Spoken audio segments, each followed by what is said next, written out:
Be to Allah. Well, so do you, my brother. Thank So you. do you. Thank you. I appreciate you.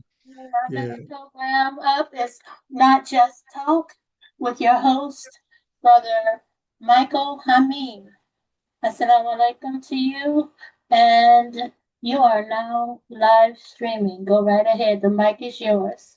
Thank you. And we want to say welcome to our AM 360 platform audience as well as the YouTube audience. I'm your host, Michael Hamin, with the programming Not Just Talk. And it's not JUST, it's JUZ. I thought I'd get a little fly with it. And in the Islamic faith, juice or just juice, as it's pronounced in Arabic, has to do with the section of 1/30th of the Holy Quran being put in the sections of 30/30ths. So I have a guest. I think he's still with me. I have a guest this evening. Yes, all praise is due to Allah. A dear colleague and friend. Uh, we both served as imams in Alabama. He in Huntsville and me in Birmingham. And there you go. Yeah, give me your full face there, my friend. And yeah, so he, like I, put his imam cap in his back pocket, and he went on to teach psychology up at A&M uh, University. Am I right, Doctor Hameed El Amin? Yes, sir. Welcome, welcome. I'm so glad to see you, man, and so glad you could join us. Yes, thank you. It's really good to be here with you. You're looking good, man. All Well, I'm praises to Allah for re Go ahead. recovering. Yes, Yes. sir. Yeah, yeah. You wear 80 very well. 81. Yes, sir. 81. Yeah, Almost yeah, 82. yeah. I missed the birthday. All right. So tell us about the Islamic work that you've been doing and how it started for you and up to today, uh, 2025. Give us a little history of your work. I do want to weigh in on what you are talking about. Please, please, Yeah, yes. because it is essential as an issue for us. Um, the we can go back to the Moynihan Report, which was 1965, which was a government-funded study of the Black family. And we can see, if we look in that context, how the Black family has um, fragmented since then. Now you Yes, have to, I ask myself why, and I'm not conspiratorial, but I do know that there are schemes that's that are right. functioning in society to break down the social fabric. And the Moynihan report, I think at that time showed that there were about more than 70% of Black families were two-parent family homes. And most of us grew up like that. I had the exception, like our brother was talking about, where I grew up with in my grandmother's household with my cousins and my aunt and my uncle. I So as well. yeah, that's extended family. Yes, That's extended family. So that's what we're talking about here as a kind of upbringing that we are raised in, generally still in our community, where we stick together out of necessity because we have fewer resources and we have to depend on others, in fact, who are related to us just to survive. And if I've moved from one neighborhood to a more mixed neighborhood, and the first neighborhood, sometimes I don't even consider the place where I moved my home mm, because the neighborhood that my children grew up in, it was an extended family of all the people in that neighborhood. So now we can talk about this conceptually, but of course we know that the family is the basic unit of society. So when yes, you break that down, then you break down the whole social structure that rises from that. The uh, we we don't think of tribe as the next level up. in Mm. traditional thinking, but really that's the same thing as community, if you think about it. And you may have a community on one side of town that's different from the other side of town. But in traditional white society, I don't like to talk like this, Yes. but because everybody has an issue of some sort.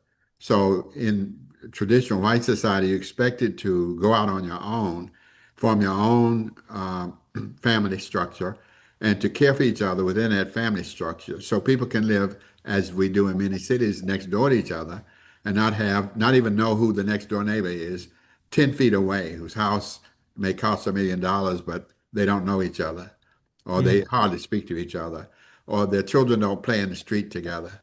Now, all of that goes way back to our really African origins. If you go back into the um, into the sensitivity, the social sensitivities that we Mm. brought with us when we came here, where we had to survive in that way, even in the slave quarters. There was no other option. You couldn't be independent. You couldn't be on your own as a family and function. So we have to look at it in that context. And then the question is, what are the remedies? I think we know what they are, and they are in our religion. And it's building up the social life in ways that we can sustain ourselves, beginning with education. So I'll come back to that in just a minute. I think that's where you want me to go Yes. because it's first, knowing what the issues are, as you all are discussing here, and how they make sense in terms of the breakdown of society as well as the remedy for society. Uh, Now, what I just quoted from, I'm trying to remember how it goes. Individuals make up the family. The family makes up the extended family or tribe or clan. I'm sorry, the tribe is the next, which is community. Then nations, then peoples, and then mankind. And that's called actually something that I think is very old and maybe even scripturally based, though I can't say that for sure. It's called uh, um, Yusuf's coat, we would say, Of of many many colors. colors. Right. Yes. And so, so at the top, mankind is supported by all of these other entities that form social bonds and support each other. And of course, being excluded from those forming those social bonds traditionally for 400 years, we were not allowed to form those social bonds at larger levels, except uh, particularly with our religious sentiments. We were allowed to organize religiously, but we actually had to, if you go back in history, break away from even that in the traditional churches of the slave master, where we were first allowed to sit in the pews upstairs, but not allowed to be really part of the congregation. Yes. But in economics, of course, we have no, well, anyway, you can reason from what I just said, but we Yes. have to look at it in that bigger context. Now, yes, about our work together, Brother Michael, and it's not my work, it's been the work of a fairly large group of us who've worked together for almost 23, 24, going on 24 years. Um, First on the direction of the Imam Muhammad, and then later um, there have been various iterations of that work.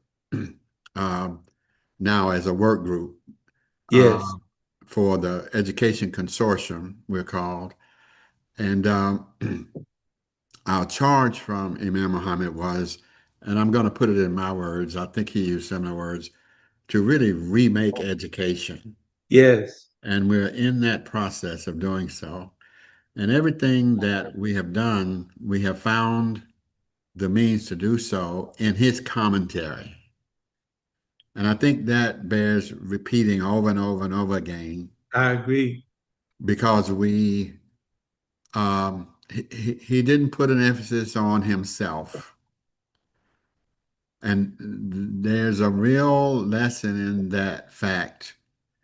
But when you think more deeply of why, because he never wanted to be what he had to be.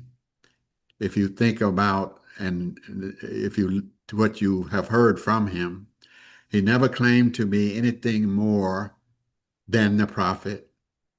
That is a Basharon Mysticum. He didn't even say that, but he never took himself to be self-important. And that is what has been the saving grace, I think, for our whole community, Yes. although we're still struggling with that in our attempt to come to agreement as a plural body Mm. of believers. That is, people who work together in a way that is going to establish community, that is really based in those social sentiments that don't divide us. Individual, the word actually means divided within. In, inside, divvy, divided, and the DUL is in DUAL is into. So we're divided internally in terms of our sentiments. Now, I'm just going to leave that at that, but that has many implications, but it is relevant to what we are just talking about, how we have these conflicting interests and this competition that comes from that in the larger society that we live in, that we have also imitated in our life rather than being community oriented. That was taken away from us when we came here. We were broken down, not allowed to meet, not allowed to speak our own language, not allowed to play the drums that talked because we could carry on a conversation that was not improved. In other words, we were put in a language environment where we were deprived of our language and our community values, what we call our ethos, our shared group spirit, Yes. and we were made to imitate a society that was where the emphasis was on the individual.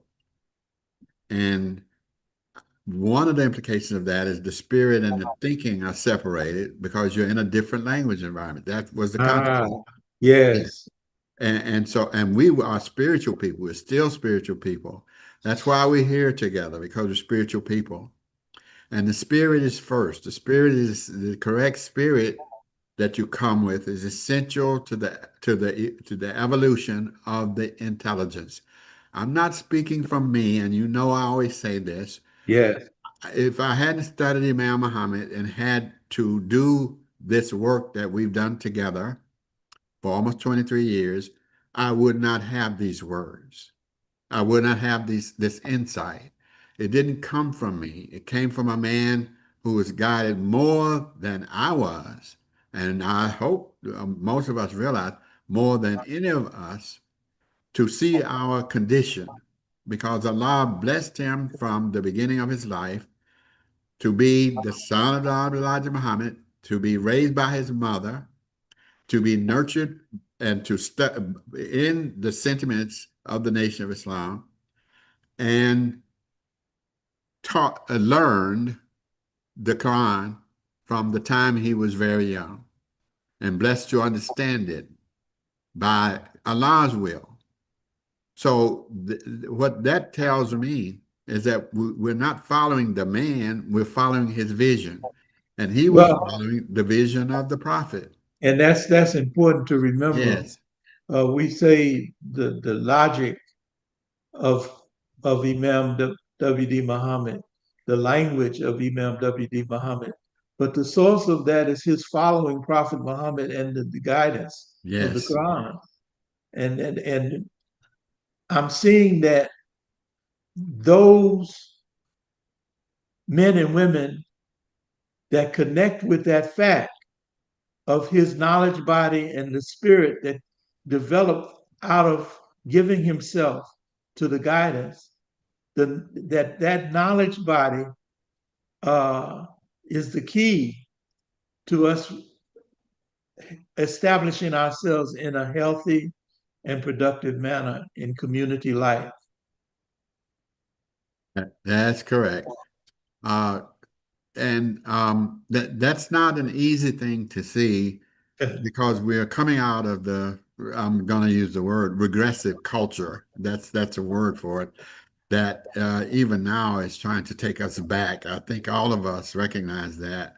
And the grass means to walk, but the re means to go backwards. And Yeah. again, I'm using one of his methods that we have not come to appreciate enough in our community to study English words like we study Arabic words, and to translate from the Quranic sources so that we can understand the English.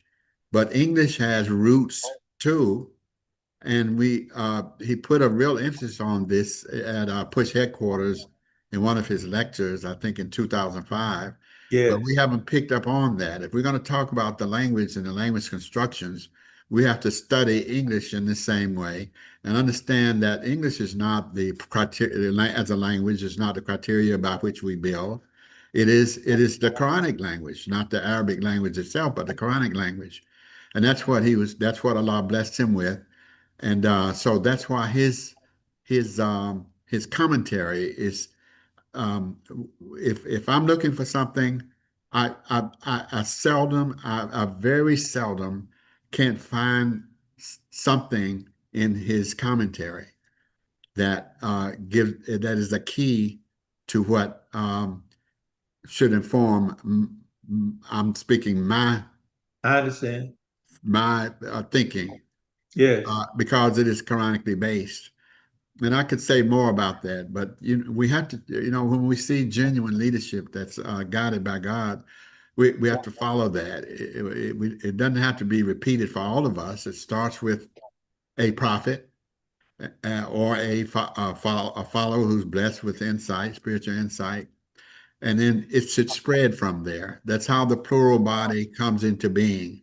The one that I wanted to connect with when I talked about how the individual and the family and the community life evolve. They grow and they spread. So that's our task here Yes. is to find that source material, which for us we know is Al Quran, and to draw upon it to take the best from what we have from the vision, not the man. He charged all of us. He said, "You are all Imam Muhammad." Now, how did we become like him? By knowing how he got to be what he was, and yet was humble, and yet totally devoted to what he did, and was blessed by Allah, like most of us weren't. And there's a real healing that has to take place there that is happening. Yes. I say, and he said it. He said it. I know many times that I heard him say. He said, "You all are so beautiful." That's right. And I would say to myself, "Is he talking about us?" Yeah. But he knew what was in our potential, because Yes. it's in the potential of every human soul. It's in Adam. Adam was taught the nature of all things. Adam, the Adam in us, male, female, black, white, blue, green, gray, other. Is that so? The potential is what has to be expressed, and Satan just gets in the way, breaking down the family, giving us a different language environment, and that's in the Quran. It's clear that that's what we're dealing with. The language environment, the word that we should use is culture. That's what Yes. the culture is. It's a language environment. And I'm talking, but I, No, no, you're making a lot of sense, Doc, and you putting it in, you're not putting it in academic language. You're talking plain. oh, Allah has helped us so much because I had the academic friends that work with us. You know who I'm talking about. Dr. Abdallah and Imam, our other Imam, one of our other Imam. They say, you got to simplify things. We Yes. do. But it's not that the academics is not complicated. It is complicated. It's deliberately complicated. Say that again, Doc, for my good It ear. is But it's deliberately made thank, complex. thank you. But science, which is the product of academics, is the lost inheritance of the believer. Yes. So it's been made confusing. And the only reason it's only because we have been working together for 23 years, listening to each other and learning from each other, that we have been able to simplify. So now most of the people in our 12 or 15 people who meet with us, they can break things down, as we say, so we can see clearly our vision, the Bainahum that comes from the Shura of Yes. meeting together, sharing our ideas, depending not on our own thinking, but those who are visionary and who have insights into the Quran that informs us. Because none of us has the same thing. We don't have the same thing. Allah gifted us with different talents, different abilities, and the only way we're going to get out of this is to come together and share all of whatever we have as best we can and as much as we can. And I think we're all seeing that in our community life. And all we want to do as educators, and we're not the only ones, it's happening all throughout our community in different groups, Yes. that we want to share what we have to benefit the believers. That's all. Yeah, it's an obligation on us. We in the first experience, which Dr. C. Eric Lincoln really dignified and made clear that Elijah Muhammad and the Nation of Islam that he led was a proto-Islamic movement. That's science language as well as a language to let us know. It's like, what do you call, scripturally, it's like John the Baptist going ahead of Jesus, you know, and telling the people to clean up. Jesus represented the dues, like Imam Muhammad led us to the dues, those things that we're called to by Almighty God in terms of obedience that will uh, dignify us and put us in a position to be successful, and also the remedies in terms of many of the issues, uh, emotional as well as the the mental problems coming out of trauma. You know, the struggle to find a comfortable room in the house of America over centuries. That struggle, uh, starting with a clinical experiment, because there were a lot of experiments. I was sharing, I think it was this morning, or it may have been last night. I was thinking about Hitler and the brown shirts, and Hitler took this, the eugenics idea from America. Hitler took the terroristic methodology from America. Hitler took many things from the experience of how America put Black people, African Americans, into a clinical experiment designed to cause dysfunction in the vital areas of the African American life and the psyche, uh, which is in a healthy in a healthy psyche, we look to serve our interests, but the Negro was taught to serve the interests of other people, and uh, genetically over time, that idea in terms of establishing a social response to cultural cultural stimulation. We wonder why we're not able to work together so well. We wonder why uh, we have problems trusting ourselves to get work done. We wonder why so many of us are not team players. You know, we're so individualistic. Uh, Part of it is that the culture teaches individualism uh, openly, while quietly the idea of white supremacy is a social construct, a social idea that unites European Americans, that unite them in terms of the establishment of,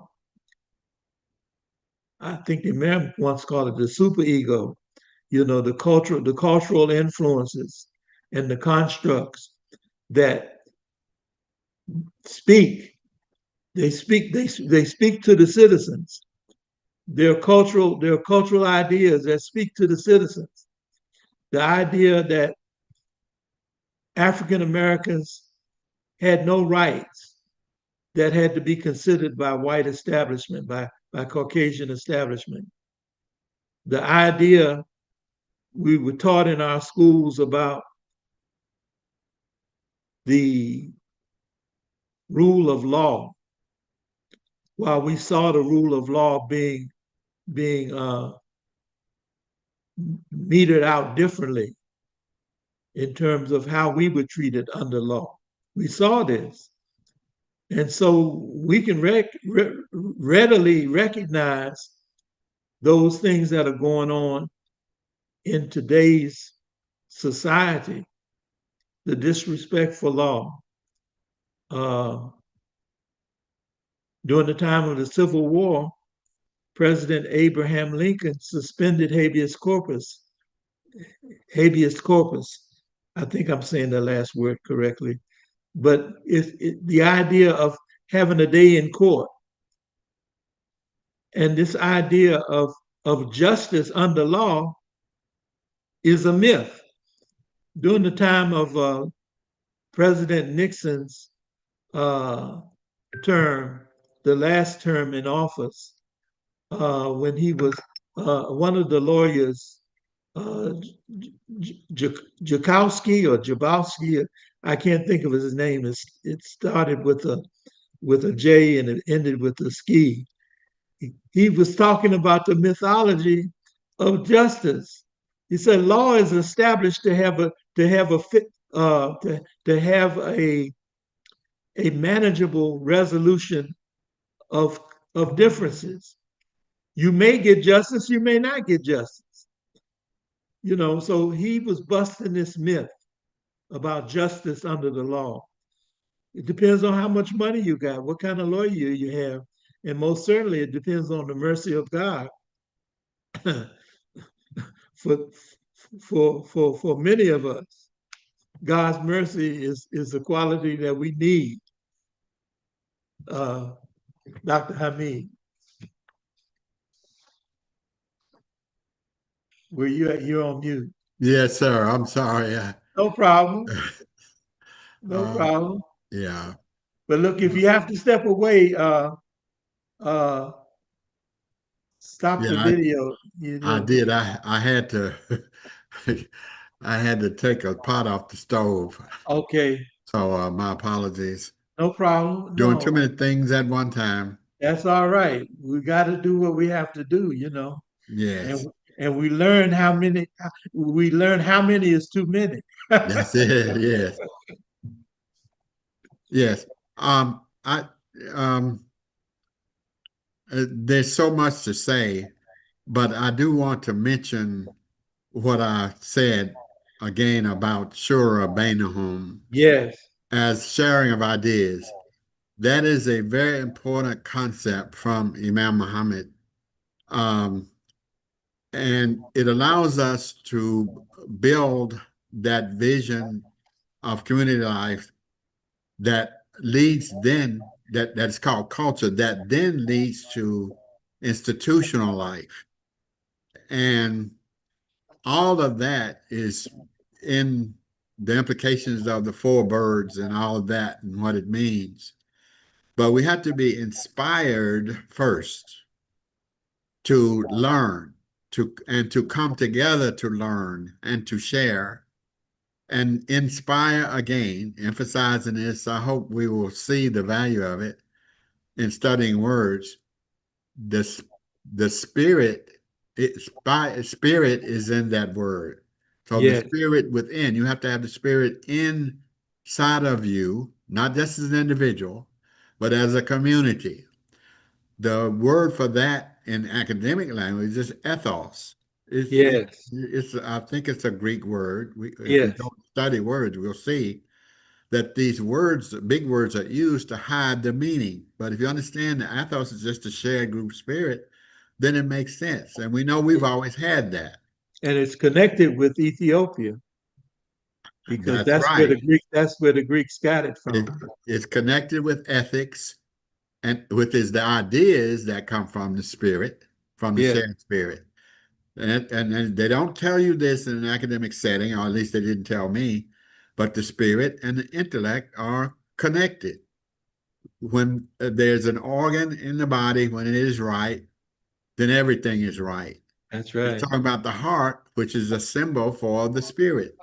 So that's what and we have, Allah has saved us in that sense. Those of us who actually throughout our culture, we may give our spirit to wrong things, to destructive things, but we're called soul people because we're still spiritual people. We were called soul people for that reason, that we were connected to what is the first sensitivity in human nature, and that is your spiritual nature. So all of this is in the guidance of the Quran and in the application, which is what Imam Muhammad gave us, was the application, the keys to unlock all of the difficult problems, Yes. all of the difficult problems. There was something early on in Imam Muhammad's coming into leadership after the death of his father, Elijah Muhammad. He told us that he was the first. He established that there was a pattern that Almighty God was working with us, that there was a pattern that Almighty God was overseeing. And what we were seeing in him and his leadership was the first among what would be taking place among those who came out of the house and those who would later join the leadership of Warith Adi Muhammad. So yes, this is something that Almighty God is overseeing, the establishment of Islamic community life that won't be a gated community. Uh, the first idea we were given in terms of community responsibility, uh, as he was developing this idea with us, the idea of New Africa, a New Africa whereby we as African Americans would be responsible for leadership in establishing Islamic community life here in America. But later, according to Imam Ronald B. Shaheed, who, along with Brother Morocco and Imam uh, Shaheed Abdul Ghani, they were they regularly visited Imam Muhammad's home and they recorded uh, private lectures of concepts and ideas that Imam did not want to leave on the table uh, upon his passing. And one of those ideas was the idea of the how important the cultural life is.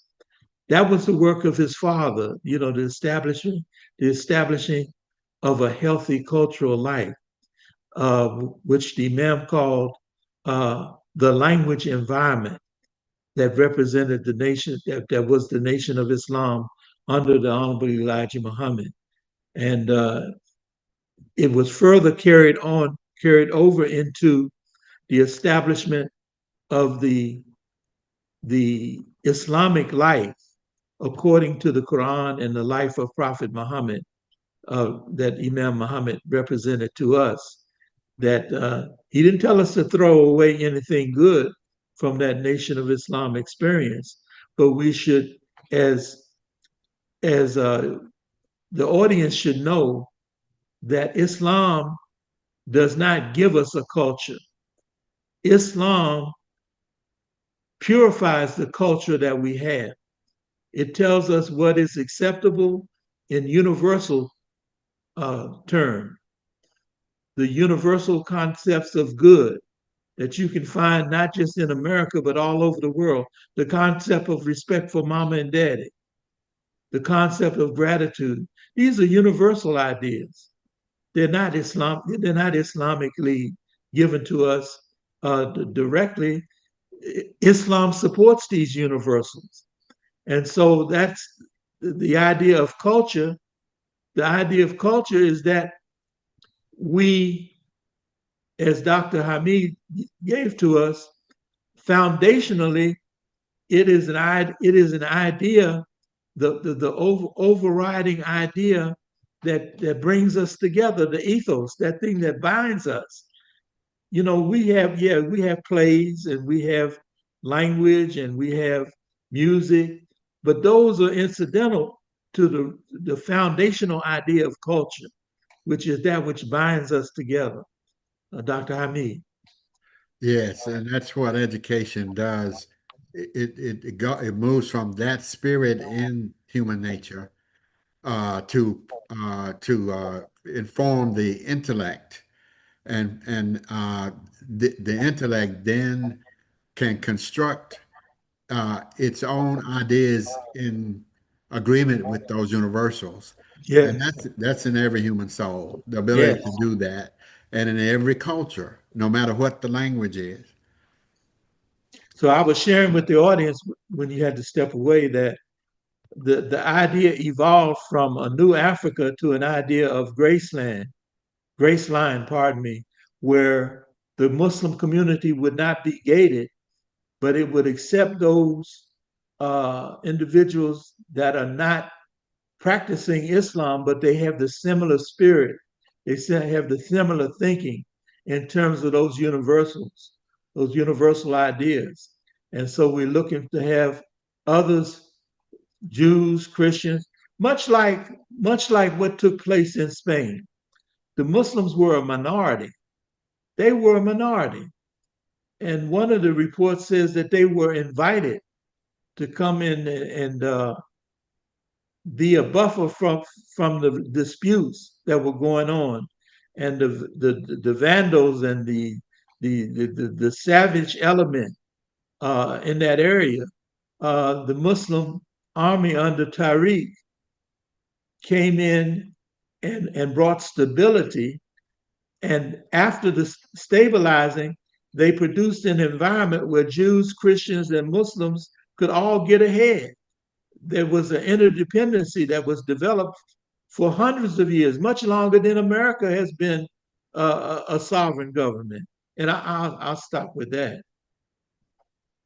Yes, and of course, you're speaking of our folklore friends and friends that Ah, many of us have made all over because we've tried to live that way with respect for those universals. And I don't know if Sister Martha's still on here. She always yeah, yeah. emphasizes that need. And uh, I want to mention this because it took me a long time to understand our folklore friends. And after many years, I worked very closely with them when I was living in Michigan, uh, and made very good friends among with many of them, along with uh, my then wife. Um, but yeah, their social sentiments Yes. is what attracts all of us to the way they organize and the way they function. But I didn't realize how important it was in terms of the relationship until I found out that when Kiara Lubick and Imam Muhammad met in Harlem, it was after the meeting had ended and he had gone back to the office that she came and found him and made that pact of unity with us. He didn't go to her, she came to him out of her spirit. This woman, I think, who I don't know how much English she spoke or whatever, but so it wasn't about that. It was about something. And Imam Muhammad described that in very, very precise, very, very, very telling ways that I won't even repeat in terms of how the two of them, really, I would put it my way, were brought together by God. Yes, So I that is agree. this that is how that spirit, in spite of our differences, supports universals because the differences are big. Today, I think the King of England and the Pope, who's from originally from a family in New Orleans, Yes. Creole family, and nobody makes much of that. They prayed to, they That's prayed right. together. They Oh, prayed. really? It's, Yes. they prayed together, and they said on the news, for the first time since the Middle Ages, since I guess Henry VIII, who formed the Anglican Church when he broke away from the Catholic Church. Yes. Yeah, because he wanted a divorce. We know the history. Hmm. It's the first time that the Protestant king has prayed with the Pope. So they're signs. These are signs. These are Yes. not, they're signs for us in the sense that it enables us to heal our own spirit. And we've done that. When Imam Muhammad introduced us to the folklore, I think most of us sense the meaning of it. And I don't know if we still don't appreciate it in a way that maybe it should be appreciated. But yes, Yes. it's a healing. It's a healing of the human family. Yeah. And not only that, Imam Muhammad admired their organizational structure, how they were able to have autonomy and also have a global structure of leadership and fellowship. Uh, uh, that was inclusive, not just of Catholics, but of people of other faiths, even Muslims being included. So um, I was on the line with another group, and one of the members of the group used AI to pull up the structure of the focolare. And I'm not gonna mention it. I'll leave it for homework for those that have the skills to utilize uh, this technology, and you can identify how they're structured for yourself. I'm not going to go into that at this time, but uh, we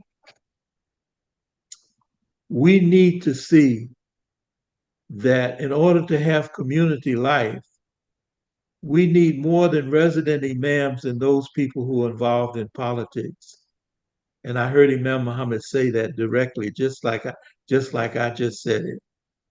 Look at the American life, the think tanks and the other types of structures that we have to help America to progress.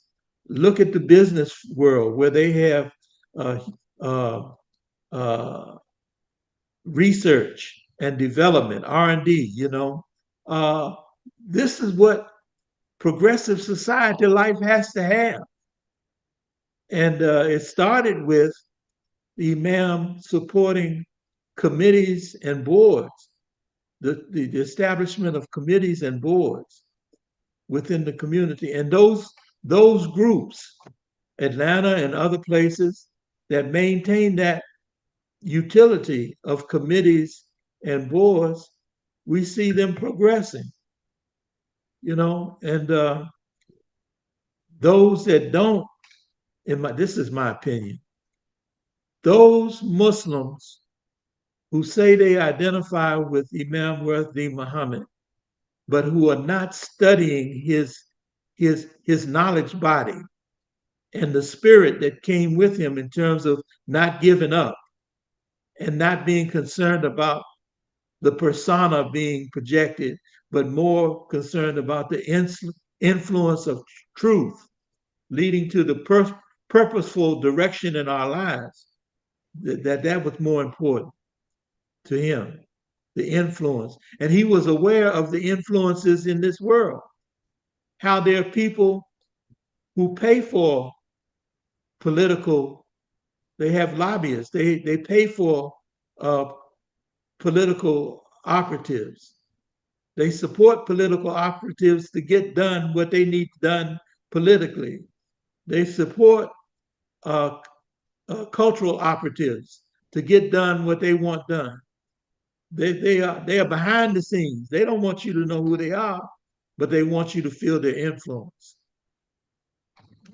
That's J Street, of course, in Washington, with all Yeah. of its Well, entities. tell the audience we're on YouTube, and maybe others in the audience may not be familiar with J Street. Tell us about Yes. J Street. Well, I don't know a lot about it, but I do know that the people you're speaking of, they're the ones who plan the plans for whatever agenda they have, whether it's seen of the four institutions that Yes, support society, but they all weigh in.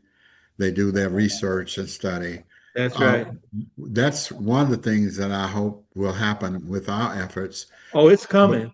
yes, and I think we already have you use the word proto institutions. That is, we have organizational entities that can evolve into that, Yes, but we have to do so with the right spirit. And I would kind of think of it differently because each of those uh, think tanks on J Street, including the one that produced Project 25, or whatever that is, yeah, uh, 2025. which Yeah, is not just, it's really a big, very wealthy foundation that was that's right. behind it.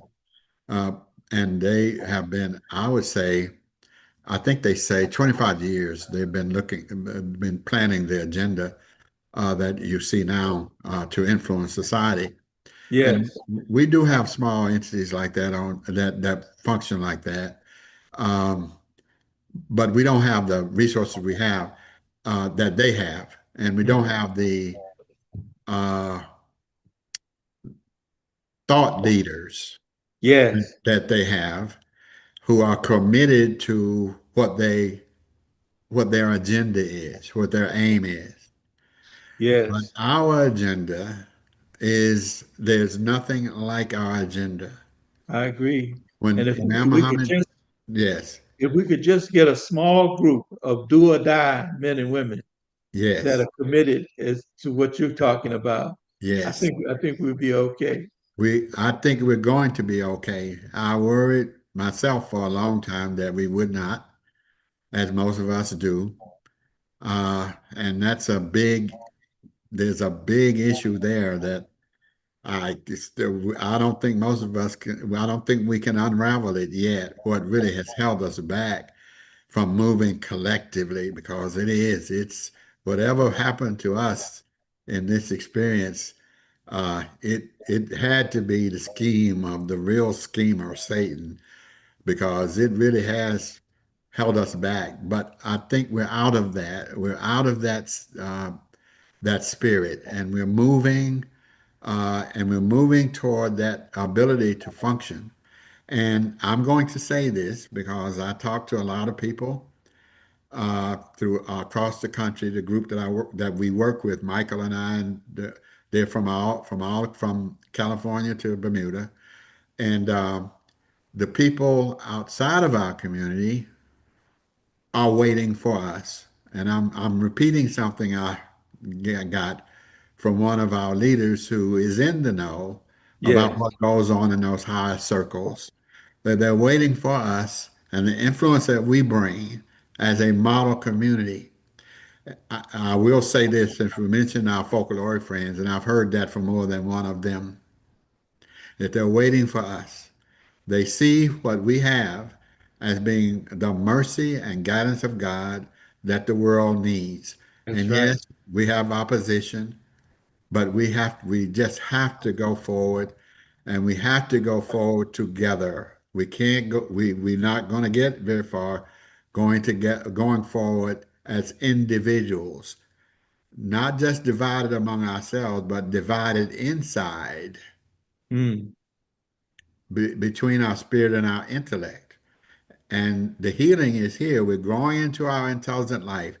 And that is happening in these small efforts like the one that you all have here, where you have spent now, we're going to spend 2 hours tonight talking about these issues and moving toward a posture where we have solutions, the vision for the intelligent vision for a solution that we can all get behind.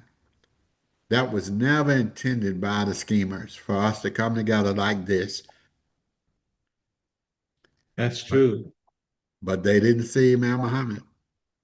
No, because he wasn't interested in projecting Muhammad, W.D. Muhammad. He was Right. interested. He's very strategic in terms of influence. You know about Sedalia, Yes. where he told the educators, and it was very. I thought it was very strategic. He said, "I want you educators to go into a room with just the dictionary and the Holy Quran, and I want you to come out with a curriculum for our educational establishment." Now, how many of the imams identified themselves as educators and went into that room with those quote unquote educators? How many of the quote unquote educators invited those that understood the Quran and the grammar and logic of the Quran? So that was a test, Yes. and oftentimes we're told, especially in the sports world, you learn more from a loss than you do from a victory. Yes. The bitter taste of defeat will move you to not go back to that defeat over and over again. Yes. Yes. And I'm telling you, Imam Muhammad really needs to be studied. He really, as a knowledge body, and I include in my prayers asking God to help me establish in my soul not only the knowledge body have a suitable place inside me, but also that spirit, that determination to trust God and know that you're going to be successful, even though you can't see the success. You know it. You don't just believe it. You know you're going to be successful because God don't lie. You know. And that's the promise of prophecy. We don't know what our part is in it. Only Allah knows, and that's why He is the guide. But yeah, faith is first and last. Yes. The intellect is just a means of advancing our faith. It's not the standard for our judgment. The revelation of God is. And And I heard that's, Imam, I heard Imam say the proper sensitivities. That's dealing with the heart. The yes, right heart will open up this world for us. There is a in chapter 18. We'll be reading it tomorrow on AM 360. The chapter entitled "The Cave," and yes, there's a part where Moses is traveling with his wise men, and they come to a city and they seek help from the citizens. They don't get it, but the wise man goes to this place where this wall is falling down, and he rebuilds the wall. And Moses said, "Well, you could have gotten a reward for that. Why didn't you ask for a reward?" And then that was the place of the separation, because throughout that narrative, Moses could not have patience. He had to know, he had to question. But the point I'm making is this: Imam Muhammad described Prophet Muhammad, prayers and peace be upon him, as being suitable to receive the Quran. In that narrative of Moses following the wise men and building of the wall, the word for wall is Jadara, Jim Dal Ra.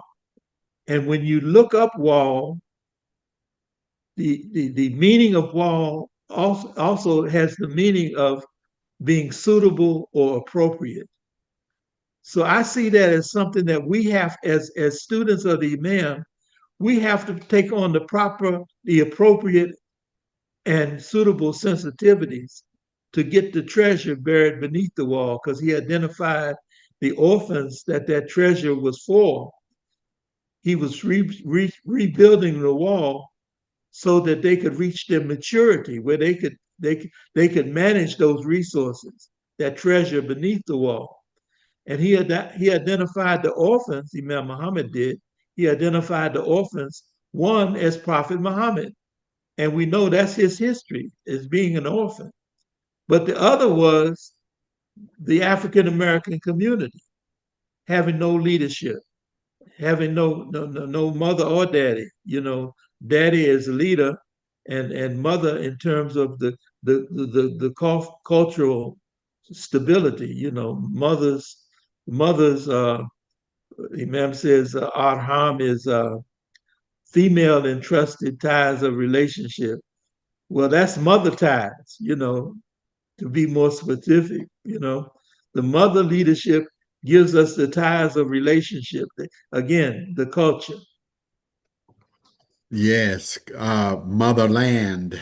Ah, yes, Ummah is you see the translation yes, from the ideas and the culture. Now we can see more clearly what is meant when we say our motherland rather than yes, our fatherland. I'm glad you got to that too. Imam Muhammad also said, it is our sisters who hold us up. yes, It's our sisters who hold us up. Who is it you should respect? Your mother, your mother, your mother. yes, Nature is a mother. Your society is a mother, and the birth person who gave birth to you is a mother. even the description of the first leadership development that we were given as a community, the resident imam, comes from that same root of mother. And he told us that the resident imam is to lead by example, which mamas do. Yes. He also said, women plant their feet. They hold the fort. I'm putting Yes, it another way. yes, And we roam around because that's in our nature, because we have to provide. yes, But we wouldn't have civilized life, this is me, without that feminine nature. We yes, have to come home, and he said this, and I know in one of his lectures, you have to come home, you have to clean yourself up, and you have to act right when you come home to yeah. your mother and to And your wife or to and your and honey, don't forget the toilet tissue. We out of toilet tissue. right. Yes, all of that. So Yeah, and we've been influenced by the society to think, and we can see it in our present environment, language environment, that somehow we are the ones who are the owners of everything yeah, and the doers of everything. yeah, But it's our obligation. It's not our authority so much that's important. It's yeah. meeting that obligation. I agree. I say that because we are at the same time, I think, blessed by the mercy of God to be where we are in our spirit, still contending with these things that we don't see in our own spirit. You referred to that when you talked about the superego. I won't even go there. Yeah, Yeah, but Imam Muhammad cleared up really what is given. We're given a wrong impression of in the theory that it came from, which is that of Sigmund Freud. yeah, But that lecture straightened out really what the superego really is. yes. And I And say that because he didn't give an extensive lecture, he just left it. that's He right. left it for us to come back to it like he did all the rest of this and to I have to say it, unravel the rest of it. The Yeah, faulty language constructions, yeah, unravel it to see yeah, through it. And the Quran is the source for unraveling all of the things that are confused I in the agree. culture. Yes, Every word, giving us insight into every word that's misused, that is cryptic, that is hidden, that is not understood, and to simplify it in terms of what the everyday person can understand because it's in Adam, it's in yes, every human soul. Yes. So none of us is, in terms of our potential, unable to understand those things that are confusing. We simply have to unravel those things that have been hidden and made mysterious and confusing. Yes. I do And want to say this too. You know, Allah says, where it talks about the language environment, a qadara in the Quran, and I can't quote right now, top of my head where that is. yes. The qadara is, I think, the correct word, if I remember. You correct me if I'm wrong. And it says of Satan, he said, I will lie in wait for them. In other words, in those language and in that language, about every level of language. And we didn't say this, but when we talk about the levels of language and language construction, we're also talking about the ascension of the soul, which is a unique contribution of Imam Muhammad, as far as I know. I haven't I, found any other reference. I agree.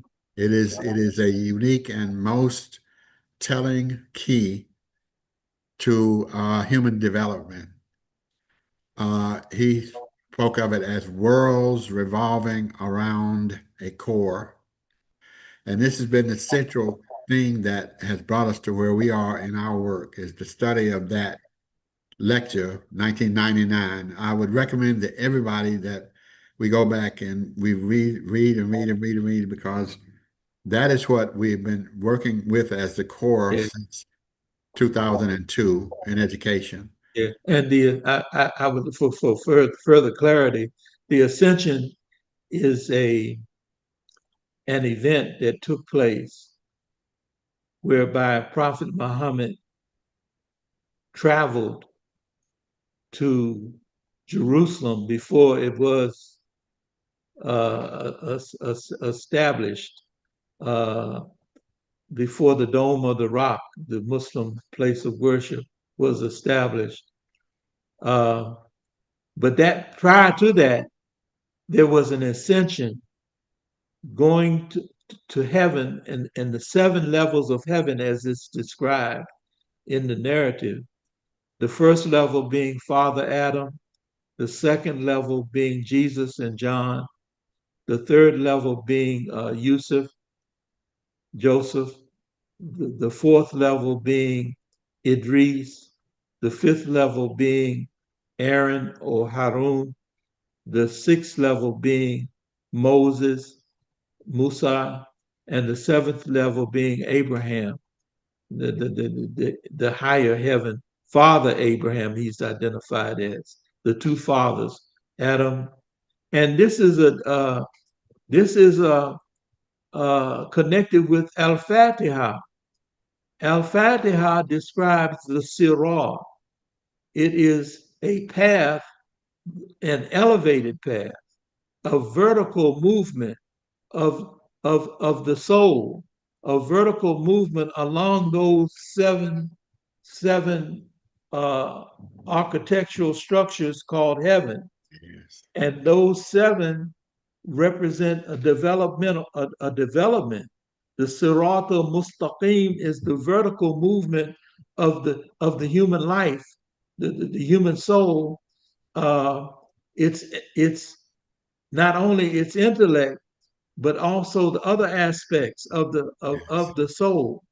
And the one in particular that we're connected with, Dr. Hameed, is Idris, who's identified as the, uh, the education, or the structured development of knowledge. To what end? To the end that, and the knowledge circle is established in Islamic development, educational development, called the Holocaust circle, the circle. And in that circle, you have the educator, the one with greater knowledge, and those who are seeking to learn, but also in the interaction of that dynamic, the educator is learning as well. And I want to say lastly that it's connected with the idea that Imam Muhammad invited us to.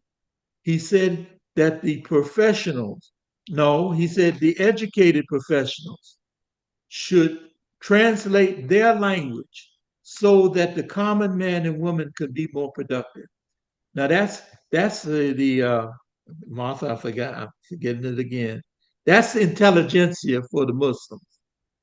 That idea that the Imam presented, and it doesn't just mean uh, lawyers and doctors and engineers. The plumber has something to say in terms of education, Yes. the principles that he works with.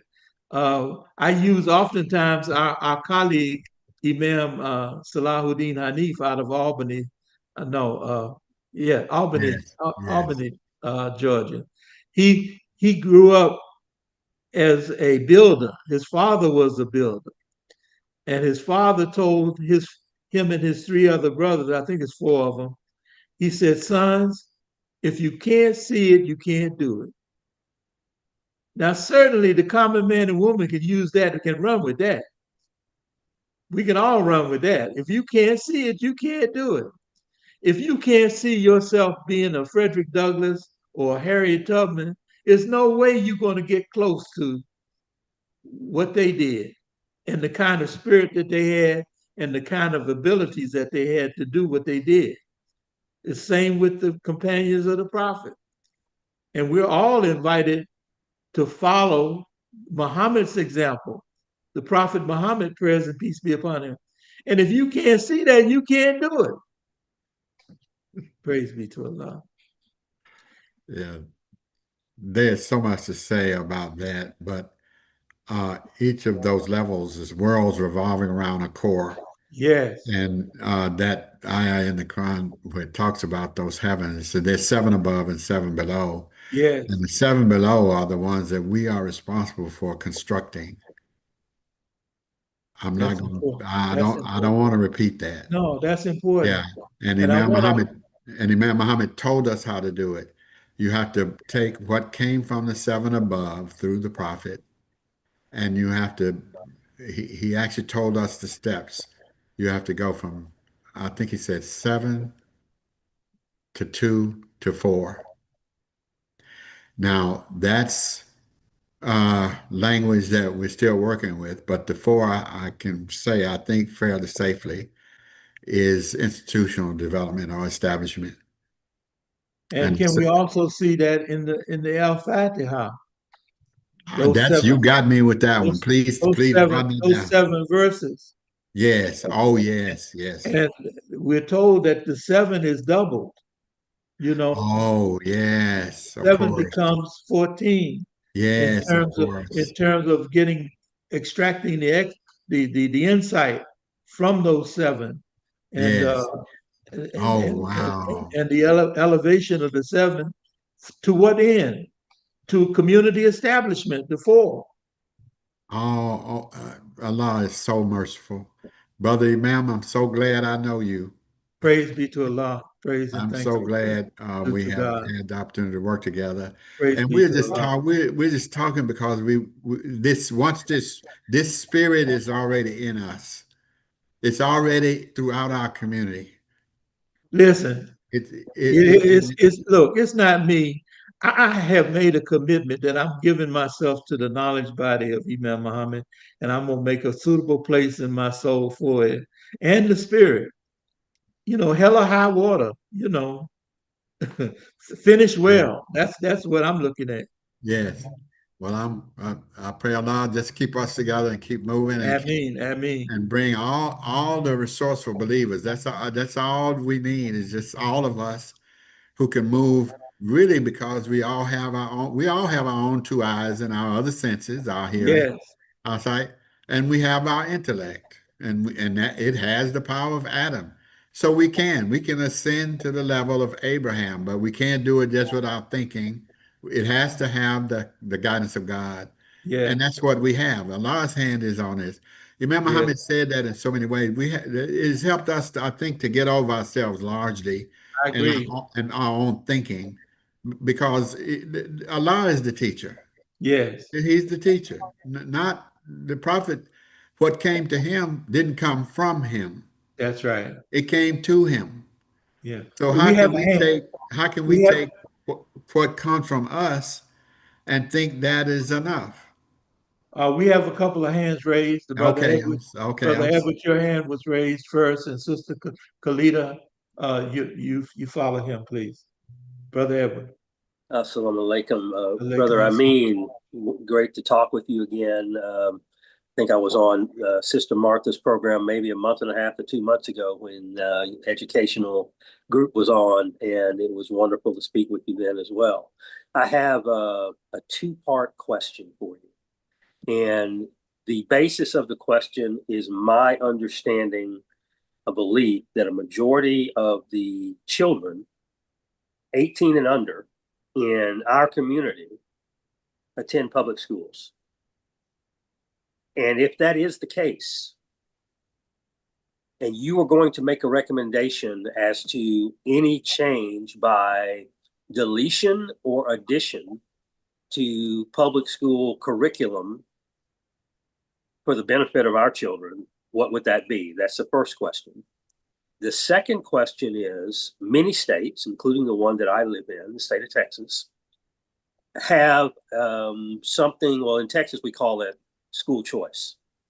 And through school choice, parents are allocated $10,000 per year for each of their students, for those students to take that money and go any private school, charter school, whatever, that their parents want to send them to.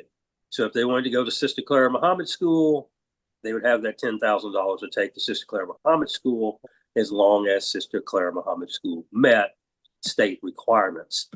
Do you think that our community should engage in the repatriation of our tax dollars for the benefit of supporting our children in our schools? Assalamu alaikum.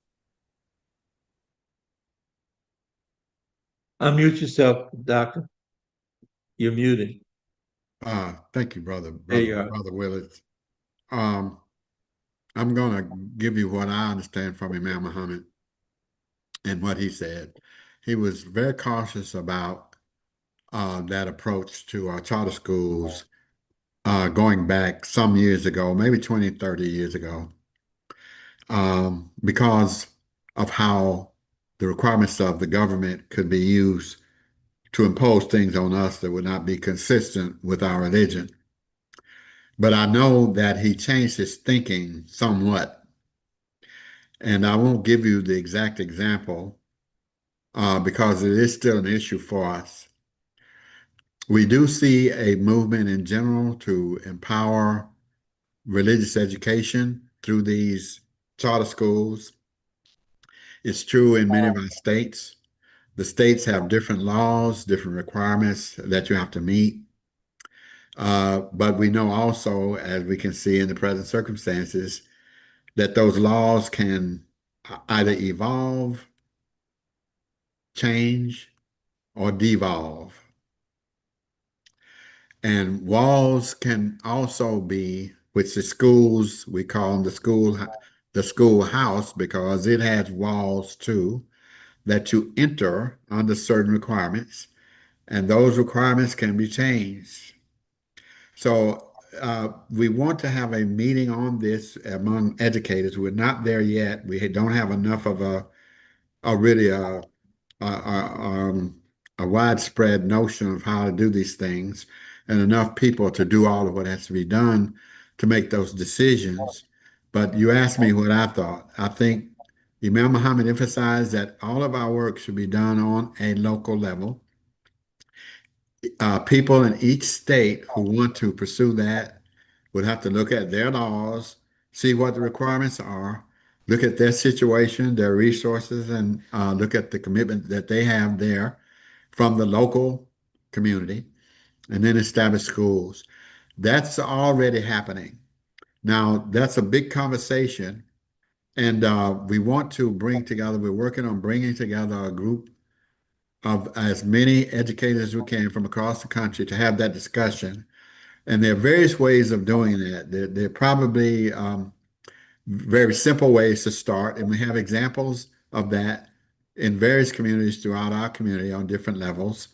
and we probably know most of those examples, but there are probably steps by which we can decide what kinds of schools we want and how to evolve them so we get back to having the 50 or so schools that we had some years ago with most of our children in our community in those schools, including mine. So, yeah, that's still an unanswered question, but it is part of that overall notion of how to establish an institution. And we have some idea, but we need to have that vision. We need to come together and form that vision and then share it as wide as possible. Yes, and Brother Edward, I'd like to, and Khalida and Muhammad, I see your hands. Let me just make a brief comment. Uh, Prophet Muhammad, prayers and peace be upon him, invited us to seek knowledge from the cradle to the grave. And I connected that with Imam Muhammad describing his father's nation of Islam as a language environment. And so a teaching, an educational environment has to be established in our local masajid and centers, uh, whereby grandma, grandpa, mama, daddy, and the children can get, and the part that the Nation of Islam was able to do, the foundation of an educator, a teacher who cared about the students is so vital because we had parents that didn't have a lot of education that started homeschooling in the Nation of Islam. And it continued where we didn't have a lot of degreed people teaching us.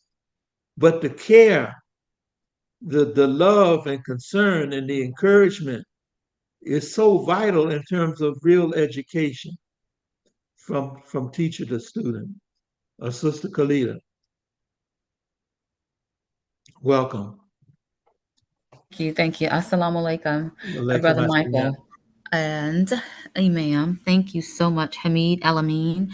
Great topic, insightful topic, and something that is relevant to what I've been hearing consistently throughout the programs here on American Muslim 360. I have a question. I want to know what your assessment is, and this is to Imam Hameed El Amin in regards Dr. to Hamid, he's got his imam cap in his back pocket.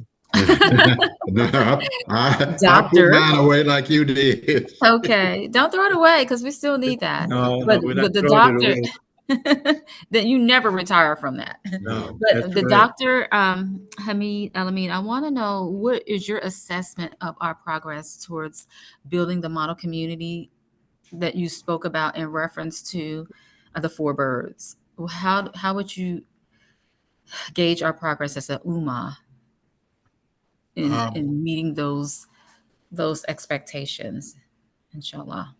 Mhm. I'm not sure, dear sister, if I know you are familiar with the ascension. Most Mhm. of us I think as a community, we're on level 3, the intuitive sense of what is right, what needs to be done, and how to do it. And I think the resources we have are just as profound as what Yusuf found in Egypt, if that Mhm. makes sense. And Yes. therefore, eventually was put over the storehouses. I think that's where we are as a community. The next level is the one that Michael said many of us, including this group, are working on the level of academics. But that's a charge word. It Yes, means a grove of trees. And a goodly word is like a goodly tree is like a goodly word.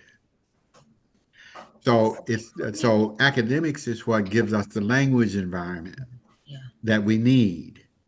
We're evolving that. All of these efforts, and there are many across the country and outside the country. Some of our efforts reach outside the country, that's reach right. across the waters like we thought we would, with the hands reaching across to Africa and other places. Italy, and Europe to our folklore friends, across their world where we have influence. Yes. And that is where the real problem is in academics. And there's a big story about that. But when you understand that it is the lost inheritance of the believer, you understand why our work as educators is there. And it's not just about curriculum. Curriculum is a result of a worldview. Yes. Our worldview is not from this world. It's from the Quran. And we haven't done all the work of developing those connections that connect our social life and institutions with the Quran. That's a work in progress. And the next level is culture. It's all the ideas that we have to use to construct those institutions, of which there are four. And that's if you, I'm sure you understand the connections as a teacher. I know you're a teacher, and I know something of you because I was on a program and I've heard of your work where we talked before about this. Yes, So sir. that's the third level to the fourth level to the fifth level. That's Harun, culture. And that now you have the cultural ideas, the cultural fabric, which is why Michael used earlier the word architect.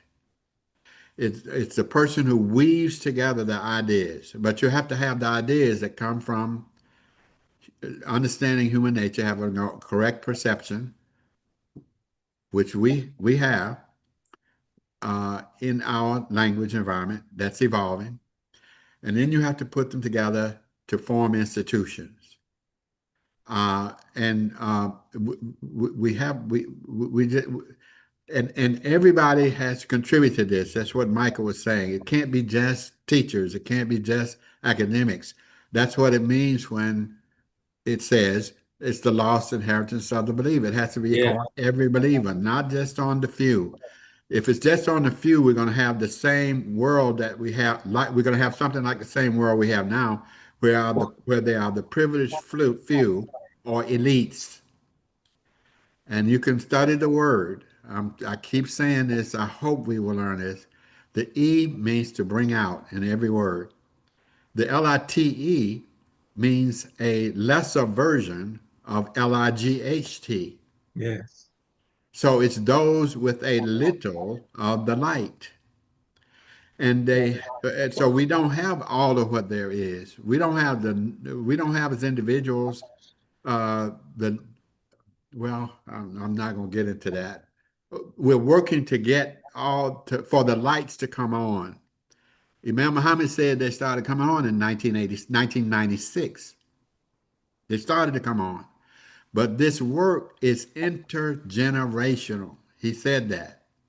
We just have to do the part that we're doing now, right here, to pass it on to our children, and then they will pass it on to their children, some of whom are here.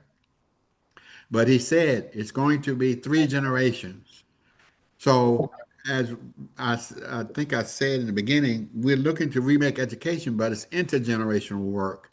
And we don't have but a few schools here, but the vision has to be that big and it has to be kept intact. It has to be authentic. It has to come from the authentic sources.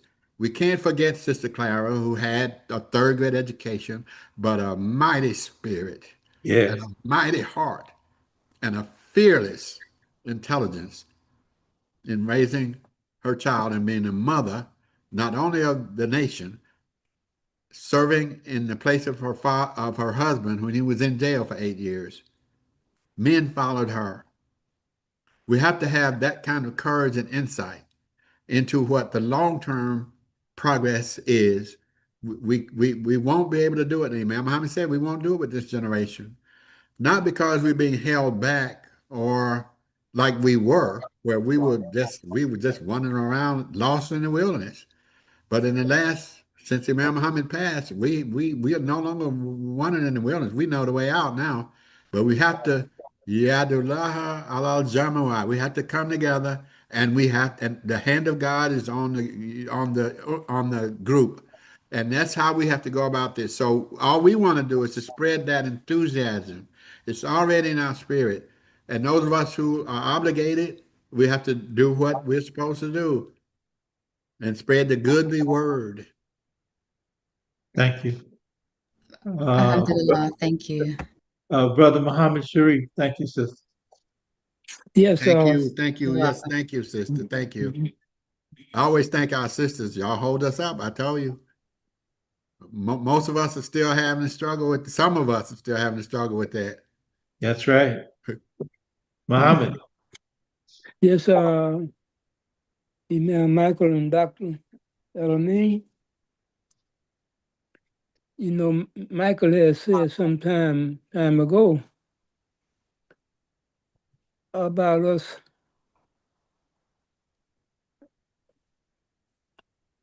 following Imam Muhammad's leadership. Imam said it's going to be, and I said about the other people that's waiting for us. That's right. Imam said the wise, not just us, the wise is going to be setting his leadership for the next 1,000 years. That's something to think about. You know, we only have four, doctor, I don't know if you know, we only have four full-time schools in this whole community. Under Cloud Muhammad, only four full-time schools. Yes. And you know, it said, Imam Muhammad said, you know, we shouldn't take outside funds. But he said he kind of changed that somewhat. Well, I think if we take funds from the outside, they're not going to accept us teaching Al-Islam in the public and other charter schools. They're going to find a way to stop that if we take that money. So we're going to have the business people. That's what the man said a long time ago.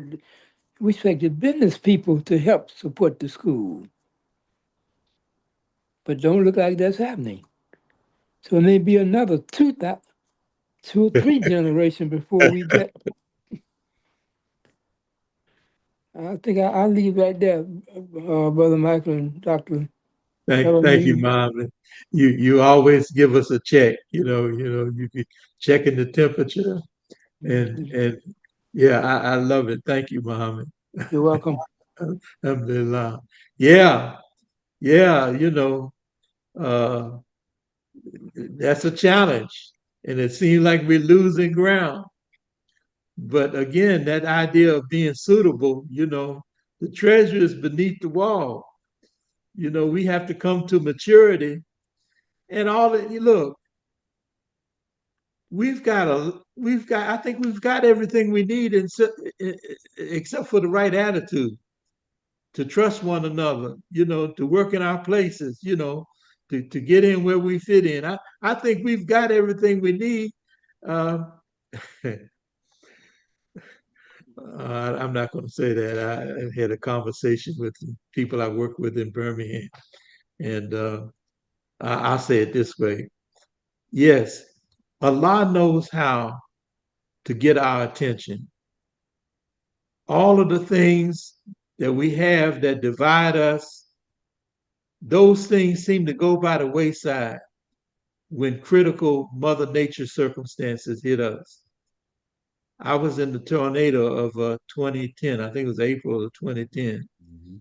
And I saw young guys with the pants, they're holding their pants up with one hand, but they're running to see if the houses across the street from them, the tornado leveled them, and they were looking to see if anybody was left inside. And I saw this. I observed people walking into the devastated area because the roads were blocked by trees, and coming with diapers and water. So we know what happens when natural disaster hits and how it affects the souls of human beings. And then we go right back to our old habits, our old conditioned ways. But we know what we're looking at when we see when those things are removed by forces of nature that we have no control over, that God has control over those forces. And he's got control over the forces of the human heart. So we trust God and work in our place and encourage one another. We need to get over this non-team player attitude. We got to trust somebody. And some of the Yes, issues. Yes, ma'am. Go ahead. I agree. I agree. Also, you have to know who's really in like minds and like nature, because you can have people who hold progress up. And I'm speaking from Oh, I'm so glad you said that. I was going to say. witnessing that. I was Yeah, going to. it's Yeah. Yeah, that's that. That's that. See, that's the other part of Aaron. The Aaron. You got people that are foot draggers and showstoppers, and you have to deal with that. We have to And deal I'm with it. just really speaking out. I used to be so quiet for years. I sat at the masjid. I never said nothing, but I didn't realize how much I internalized Yeah. everything as a young Yeah. adult. I used to be so quiet. When I started speaking out, they'd be like, who? They were just so shocked. I mean, and this happened, I would say, in the last maybe 6 years or so. I Yeah. started voicing because That's I the grew spirit. up. And they're The not going to spirit treat of me like I'm God. a little child and I see what's That's going on here. that's But right. yes, so alhamdulillah. Thank you. The Thank you. spirit of God moving in this, moving on the Yes. waters. Thank you, sister. Dr. Hamid. I can't say anything more. That's it. Yeah, yeah, yeah. Um, We're gonna get there. Look,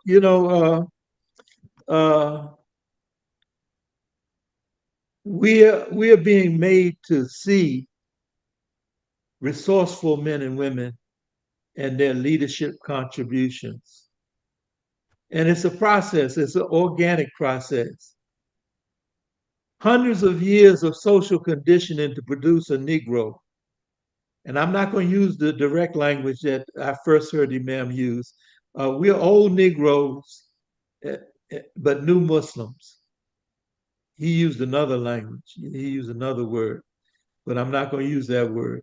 But we're old Negroes. We've been conditioned to serve other people's interests. We've been we've been conditioned to express our trauma experience in different ways. And a lot of that has to do with not trusting, being very cynical. This world produces cynicism, you know, and the foundation of that is this individualistic idea. We have fewer African Americans that have the faith of their of their grandmamas and granddaddies that there's going to be a better day. We got too many people with education that only see helping their sorors and their frat brothers, because they don't see God helping the whole group. So they got to look out for. We like the dope boys say, I got to look out for mine. And but we're gonna look just like those storms come that get our attention, and Allah has established in the Quran to let us know that we have at least once or twice a year very trying circumstances to show us what's in us. So I'll leave it right there, Dr. Hamid. we are moving toward our ability to share what we produced as a work group uh, that will inform all aspects of education. And that's really what Imam Muhammad asked us to do. When he said, go in a room, take the dictionary and the Quran, he's talking about replacing all of what we had from Yes, our education and our learning, our philosophy, and our background. We have the ability to do that now. So it's not that we don't have vision, it's that we have to share that vision so yes, that people can see that it's going to take an enormous, as he said, amount of hard work and of faith in what is going to come in the future for us, in spite of the fact that we only have four schools and the fact that we don't That was a consequence of Allah's hand Yes. being on us. There's But something you I've know, been thinking yeah. about, and I shared it. Yeah. I shared it the other day. The the Soviet Union for 70 years, they pushed on the people that they were the God, that the state was the God that they should look up to.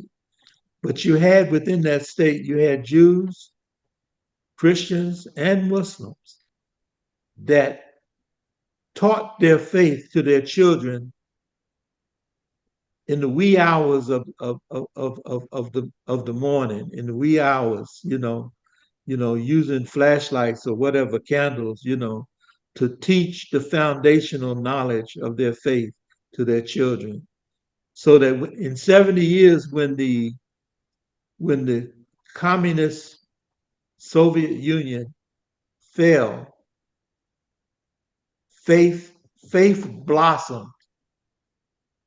Faith blossomed because it was being nurtured in the dark. In the later history, Genghis Khan, the savage leader of the Mongols, for about 61 years, devastated the Muslim community at that time. But after that 61 years, he and his family became Muslims. And he identified when he was ravaging the Muslim community life, he said he came to understand some of what the faith was about. And he told the Muslims, I am the punishment of God upon you. Now I see this atmosphere that we have as Almighty God using the 2025 plan and other aspects of authoritarian projection, not just only in America, but throughout the world. They're pushing this authoritarian leadership. Gog and Magog, the Imam talked about the one development is those that want to control the masses, and the other aspect of those battling forces are those that don't want any controls at all. So you've got the dynamics of these two fighting one another, according to Imam Muhammad's insight. So we're like kind of like the ants in the narrative of Solomon's army marching. You know, there are bigger things going on with these folks, what they're trying to do in terms of getting a better share of the economy for their governments. We got governments, according to economists and thinkers. Richard Wolff is one that I've listened to. He said Trump is President Trump is overseeing the fall of the American empire. And I'm using my language. Trump is here to turn out the lights on a democratic republic. You know, bring it to an end. And it's obviously his disrespect for law. He wants to suspend. In fact, I wrote it down.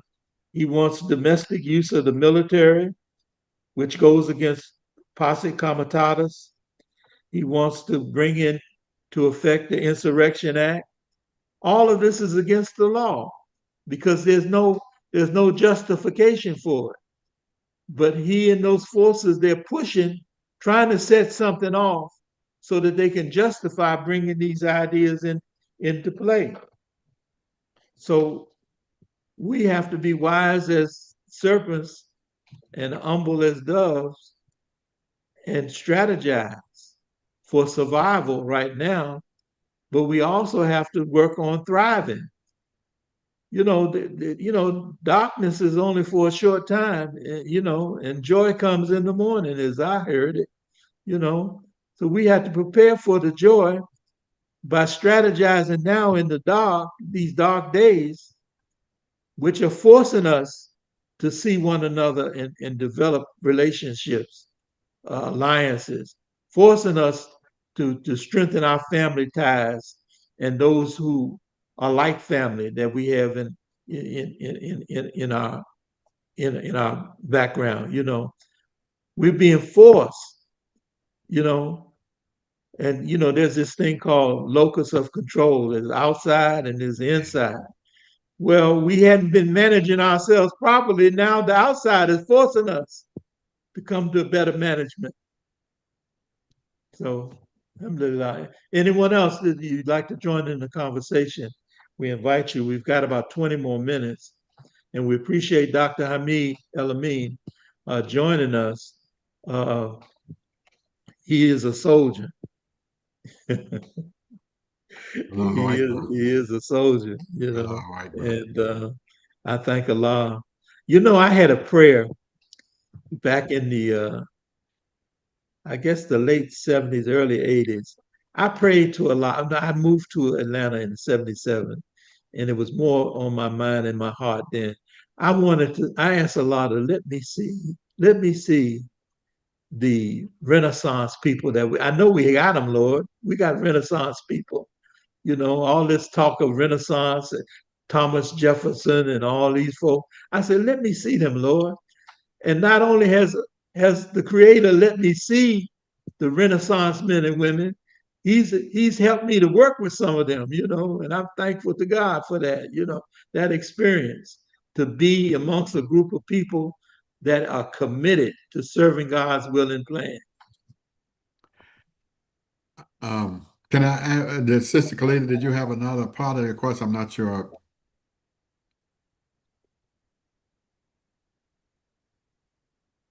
No, go ahead. Let Go me say ahead. this. Yes. I'm just asking. Um, you're right. When Imam Muhammad said, go in a room and take the Quran and the dictionary, he was asking us, I'm going to put it this way, to upgrade and advance and evolve all of the language that came from the 500 years of the Renaissance that led to the modern world. Yes, I see that happening. And the reason we can do that is because we have the application that he gave us in his commentary that came from the Quran. That's what his language and logic are. And it's all in his language and logic. Not everybody can see all of it. Nobody can do any of it by themselves. Yeah. It takes all of us. That's what that's what institutions should do. They should be, they should serve as not barriers, because walls can be barriers, going back to your analogy. Segregation was a barrier of ideas. It was a language environment that kept the people, it kept us separated and kept us from reaching our potential as people, and gave us a set of language influences that made us think of ourselves as inferior. Yes. That is what we're still working against. And the prophet is the liberator for that. Exactly. But it's not something we're going to solve easily. It's not a small thing. We can't just take a leap into hyperspace and arrive at something that is, as Imam Muhammad said, in fact, he said, we are not going to do it. But we do have an obligation to leave as much as possible Yes. for those who come behind us. Yeah. All this is in his commentary. Yes, sir. I try not to even think without knowing that there's some key in what he said, because I respect what he left us and the Yes. charge that he left us and the dignity that he left us Yes. to do this. There's a cry from many places about this situation of our young people not being with us. My first wife had that concern, but Allah worked with us and brought us to Al Islam. And what I see is that if we maintain, and the Imam charged us with finding the younger people, people younger than ourselves, to let them know about the legacy, to reproduce ourselves by way of the Spirit, our spirit, uh, and giving them charge that they have a work to do, that they have been blessed by God to come to a knowledge that they have an assignment to do, that God assigns all of us to serve his will and plan, some consciously and some unconsciously. We want to be conscious servants of God's will and plan, and we want them to be conscious servants of God's will and plan. And we have to stay in touch with them. Sometimes we tell them too much and we don't ask enough questions of them. We have to connect with them in a way where they're comfortable with us. And they don't have to be in the masjid. The masjid may not have a suitable environment for them. We have to make that environment suitable. But in the meantime, at least maintain connection with them. And why not consult with them in terms of getting the environment right? Huh? If the environment's not right, why don't we consult with those who are going to be utilizing that environment to some degree or another in terms of the work that we'll be leaving them with, you know? So we need to ask more questions sometimes. And I know I connect with my son. He's not in the masjid. He'll be 40 next year, January. But I'm interested, what kind of music you listening to? You know, he's real good at going into the internet and getting instructions for working on cars or whatever he needs. He knows how to go to the internet and use AI. And he helps me because I ask him to help me. We got to stay connected. We can't let them get away from us. They got work to do. Yeah, Brother Michael, Sir? if I may say something else, Yes, please. and that is, we got our young people that's under 40 years old, have finished college, got their master's degrees, some have their PhDs, and they are working outside Yes. Yes. for other people companies, Yes. banks, insurance companies, all this, Yes. and they run the whole department, and they have a $2 or $3 million budget to operate that department. That's They right. have people working under them with college degrees, and and a lot of times they come to the masjid for Juma. In other times, Talib a prayer, Yeah. and we don't invite them to come and offer all those skills that they have to help our leadership. Yes. We're gonna be held accountable for that. I agree. Brother Michael, Yes. there's another um, commentary of Imam Muhammad that explains what's happening in our culture now. It's from Cleveland, I believe 1997, Circumcision of the Mind. Yes. Our children are being recycled. They're being recycled. We are being, the culture of the past is being uprooted, and it's being uprooted according to what Imam Muhammad talks about in that lecture. As simple as do, re, mi, so, fa, ta, li, The do. music scale. Yeah. But it's a scheme by which people are recycled so that you bring in a new language environment that is just as deceptive as the old. And that's what's happening with our children. But we have those among our children who, especially those who came from parents who were in the Nation of Islam, who are now Hmm. stepping forward with that language and not being recycled. They're already here. We've received work very recently that shows their productivity. They've come into our work because some of them are our children. And Imam Muhammad said that's the way to pass things off. First, save your family, and then, but your family, the human race is also your family. That's But, right. but if you save your family, you root them through those ties that are blood ties. They're the most essential ties. And then Yes, they move out on the waters of the spirit that is necessary, that comes about from our relationships that grow in the way I talked about earlier. Now, when I say we have to replace the language and logic of the Renaissance, I mean just that. And that's what the Quran allows us to do. Without that, we can't have a curriculum. Curriculum comes from a view of the future.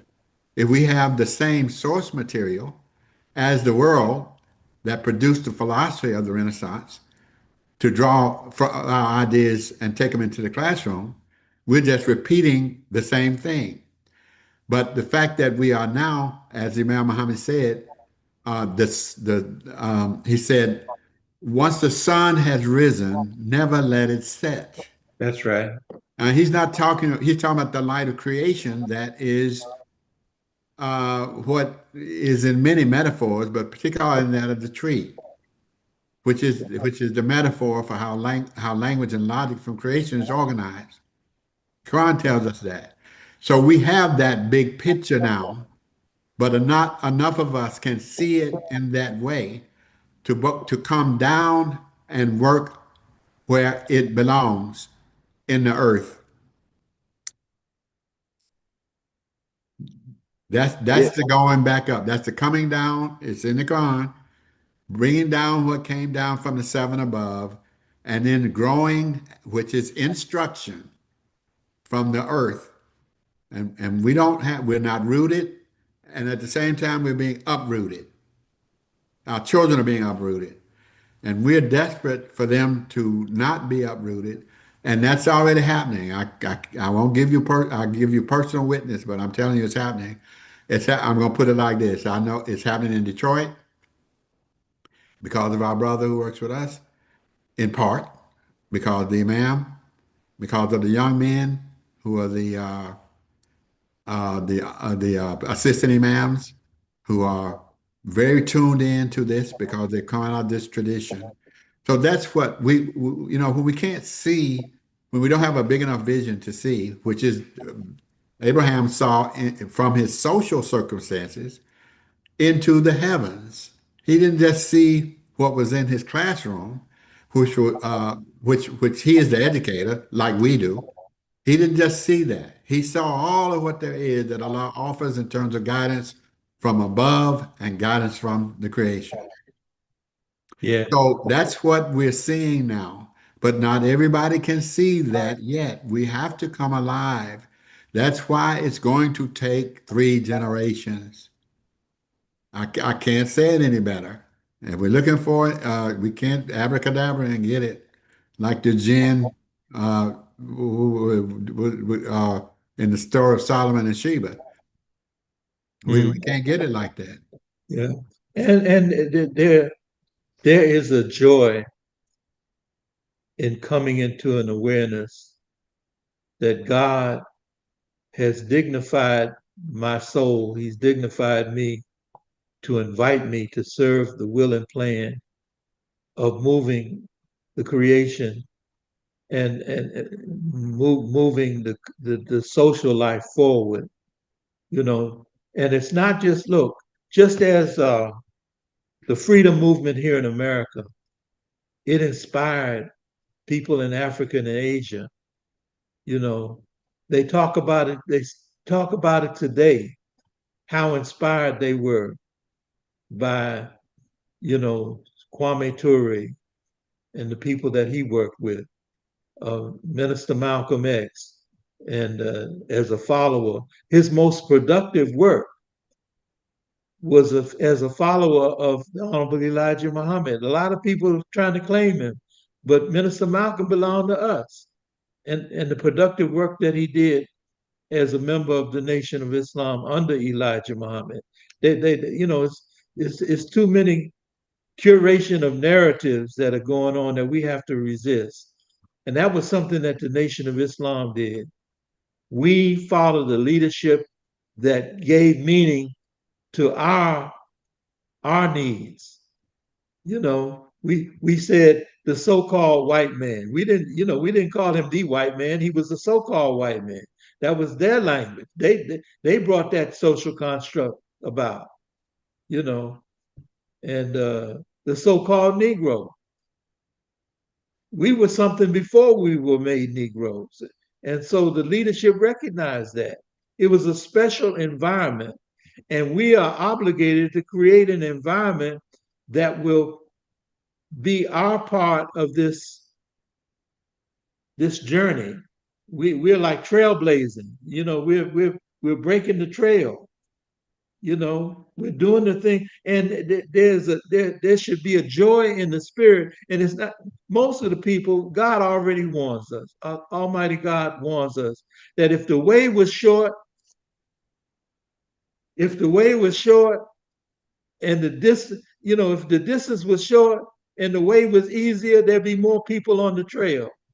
But Yes. because it's an arduous task. But some of us like those challenges. You know, there's a few that, oh God, Lord, give me more, because I know you put your most beloved servants under heavy tests. Look at Job, you know. Job was favored by God, but look at all the hell he had to endure. I'm putting it like that, you know. Job had some stuff put on his soul, man, you know, and he was favored by God. I want God's favor. And Imam Muhammad, in the shortest khutbah or lecture, Friday lecture, that I've ever heard him give, or anybody else for that matter, he gave a 16-minute khutbah. And at the end of it, he talked about losses and reclaiming losses, losing and then getting it back. Isn't that Job? He took great losses, but Allah restored him. He talked about that in the beginning. At the end, he said we need to pray to Allah for what we need and then go get it.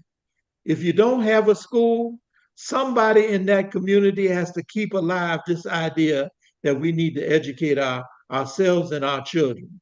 Not just ourselves, not just our children, but we need to educate ourselves. That's an obligation on Muslims. After you say you're a Muslim, you have to go get the knowledge to help sustain that. So praise be to Allah. It's 9:57. Uh, any last words before we close out? Imam Kareem, I saw your face in the place. You're welcome to make some remarks. Yeah, I'm grateful. Welcome. Assalamu alaikum. Yeah, assalamu alaikum to everyone. Assalam. And we're so grateful for the esteemed guest that you have this evening. Yeah, he I know said, that. I know that. he said something that I have been uh, reiterating, that sometimes we use $10,000 words. We search for high polluting words. We'll be talking and then we'll stop and pause to think of how to phrase this. We'll reach way up. But you have to speak in the language of the people. And I'm grateful though that my brother said that we have to have the insight to know how to break the language down where the common person can grasp it and understand it. That is education. Yeah. And I pray that we continue along that road there. Then we can save those that are oppressed or enslaved. But you have to talk to them where they are at.